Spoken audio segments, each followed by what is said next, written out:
Welcome to the morning after the end of the regular season in 2022 in the CFFL. I have my helper here.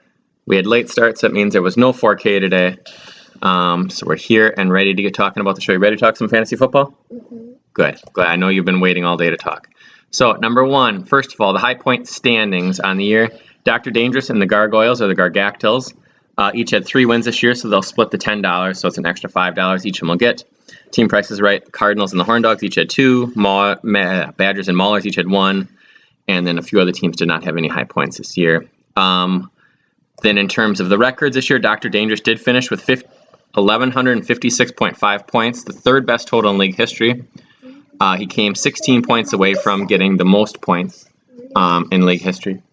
But he did finish as the most dominant team in history, as he had 14.4 points more per week better than the Badgers, which is a full point better than my dominance in 2018 over the Horn Dogs and the rest of the league.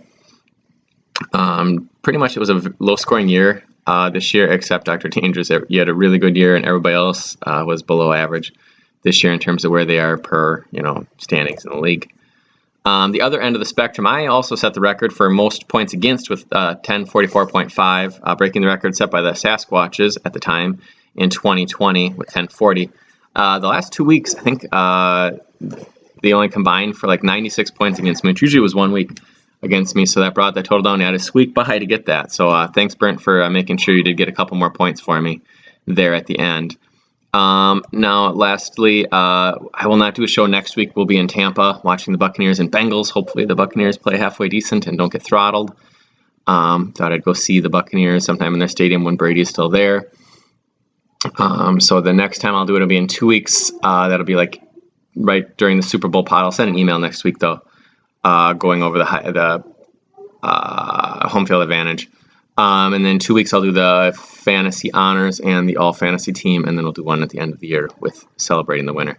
But looking at the games this week, so it is a wildcard pod, remember. So the Gargoyles, Black Dingoes, Little Big Men, and Team Price is Right will play the top 2 scorers, even if it's Team Price is Right and the Gargoyles who are playing each other in the schedule. If they are the 2 highest of the 4, they'll advance. Gargoyles, or the Gargactyls, have 5.3 to start the week. Team Price is Right 4.2, Little Big Men 1.1, and the Dingoes have 0. That's the baseline. And then next week, the 2 winners there will play the Badgers and the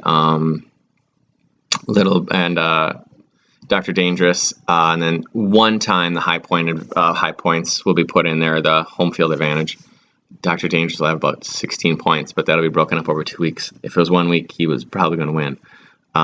But with that, it'll be okay. Also, since he did have the most points in the league, he won $150. So 155 so far for Dr. Dangerous, 50 for the Badgers, and 5 for the Gargoyles, plus whatever they win for the standings. So it'll be more than that. Can the Gargoyles win their first playoff game? So if he advances, he snaps the streak and goes 1-9. If he doesn't, it's 0-10. Chances of that, Griff, are slim to none to actually pull that off, to lose 10 straight times like that is very, very unlikely when it's teams that should be about even. Also, the OK Bowl is going on. Scott and myself have buys, and everybody else will be playing, and then whoever wins our game will play the lowest seeded team winning there. But that is that. After the season, we'll shoot out an email, by the way, to everyone, if you read the email, going over the choices. What we'll do with, we'll say, do you want to keep the 6th seed as being the team with the most points not in the playoffs, or would we rather get rid of that and put in the 2 games a week thing? So you'd play your opponent plus the league average. So you'd either be 2-0, 1-1, or 0-2. And that would be a way of kind of evening that out with the schedule. Because some teams this year, not going to mention any names, Dingoes and Little Big Men, fell behind the 4 of us, yes, that were all playing last week to get the high points. So Team Price is Right did keep his momentum and outscored us. I finished 5th in points, but 7th overall. 30 points behind Tim. Was a lot closer. 2 weeks ago, I was ahead of him, but a couple bad weeks. And the Maulers and the Horn Dogs came really close as well. We'll also go over the fact we want to keep the pods in these playoffs. That means like the 2-week Super Bowl and then the 4-team wild card. And do we want to keep the high points or the home field advantage thing, or we want to tweak that? So those 3 questions will be up there. Majority will rule. If it's a tie, it'll stay as status quo. But that is that. Thank you for tuning in, and I will be back in 2 weeks. So best of luck to everyone.